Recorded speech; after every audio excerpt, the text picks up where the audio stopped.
desanitize these open wounds and cry out for aid, falling upon deaf ears to believe that they have already paid the price for inclusion and a sense of approval. Justified by the removal of weakness, they leave too much time to think and not enough chances to speak your piece. All this time to think makes me think about my passage, the journey. It just so happens that you and I are hanging by a shred of mortality, baby. Time and space will sever. Reformation of the self.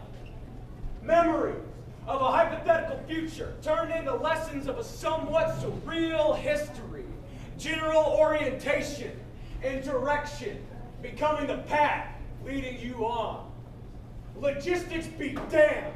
Destinations of restless souls compel journeys upon the electric edge of life that carves through incremental bits of universal standard. Years felt in bones, in miles, at altitudes, across plains, highways, forgotten and abandoned, indented foliage from footsteps never having occurred before. Location taking precedence over chronological vigilance, clocks and watches and dates blurred into an elapsed mystery. Road signs ahead, the only sign that a past is getting ready to occur. Road signs behind, letting you know the future is happening now. And tombstones at the end of the road, nothing but dirt or mantle or possibly sea.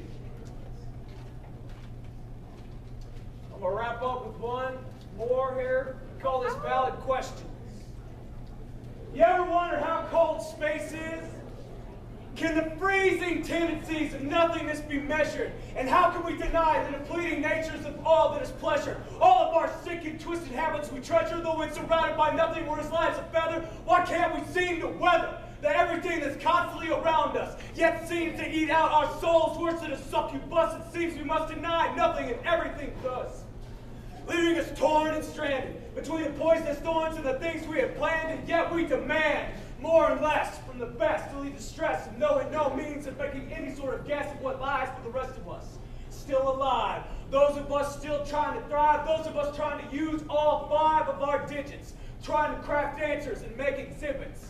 But human nature will forever inhibit us from answering the questions that truly need to be asked, and to finally dodge all the blast from ignorance, and to finally draw from a flask of a complete knowledge to conceive some untainted truth, some unimaginable scrutiny that would define and distinguish all the deficiencies inside of you and me that cause us to stray and